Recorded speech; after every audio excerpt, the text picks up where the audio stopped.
संसद में एक और दिन अदानी मुद्दे के साथ कुछ अन्य मामलों को लेकर हंगामा हुआ और फिर वह दिन भर होता ही रहा। इस पर आश्चर्य नहीं कि हंगामा करने में कांग्रेस सबसे आगे रही। वह और विशेष रूप से उसके नेता राहुल गांधी न जाने कब से अदानी समूह को कोस रहे हैं। एक अमेरिकी अदालत के फैसले के बाद वह हाथ धोकर इस समूह के पीछे पड़ गए हैं, लेकिन शायद वह यह देखने से इनकार कर रहे हैं कि इंडी गठबंधन के सभी घटक कांग्रेस के रवैये से सहमत नहीं। ममता बनर्जी ने जिस तरह यह कहा कि उनका दल कांग्रेस की ओर से उठाए गए किसी एक मुद्दे को प्राथमिकता नहीं देगा, उससे यही संकेत मिला कि वह नहीं चाहती कि अदानी मामले को तूल दिया जाए। तृणमूल कांग्रेस यानी टीएमसी के इस रवैये का कारण कुछ भी हो, लेकिन इसकी अनदेखी नहीं की जा सकती कि इसी साल जून में अदानी समूह को कोलकाता बंदरगाह के रखरखाव और संचालन का कॉन्ट्रैक्ट मिला था। कांग्रेस को इसकी भी अनदेखी नहीं करनी चाहिए कि पिछले दिनों ही माकपा के नेतृत्व वाली केरल सरकार ने बंदरगाह के विकास के लिए अदानी समूह के साथ एक पूरक समझौते को अंतिम रूप दिया। साफ है कि माकपा भी अदानी मामले में कांग्रेस के रुख से सहमत नहीं।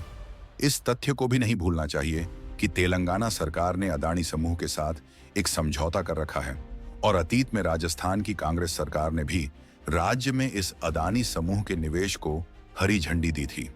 यदि राहुल गांधी को यह लगता है कि अदानी समूह दागदार है, तो वह अपनी सरकारों को उससे कोई नाता न रखने के लिए क्यों नहीं कह पा रहे हैं। यह समझना भी कठिन है कि कांग्रेस अमेरिकी अदालत के आकलन को अंतिम सत्य की तरह क्यों ले रही है, और वह भी तब जब उसने रिश्वत के कथित लेन देन के कोई प्रमाण नहीं पेश किए हैं। इससे इनकार नहीं कि अमेरिकी अदालत की कार्रवाई से जो सवाल उठे हैं उनके जवाब सामने आने चाहिए, लेकिन इसका भी कोई मतलब नहीं कि जैसा राहुल गांधी चाह रहे हैं वैसा हो। वह चाह रहे हैं कि अदानी समूह के प्रमुख गौतम अदानी की तुरंत गिरफ्तारी हो। यह बात हजम नहीं हो रही है कि यह चाहत उन राहुल गांधी की है जो खुद नेशनल हेराल्ड मामले में जमानत पर चल रहे हैं।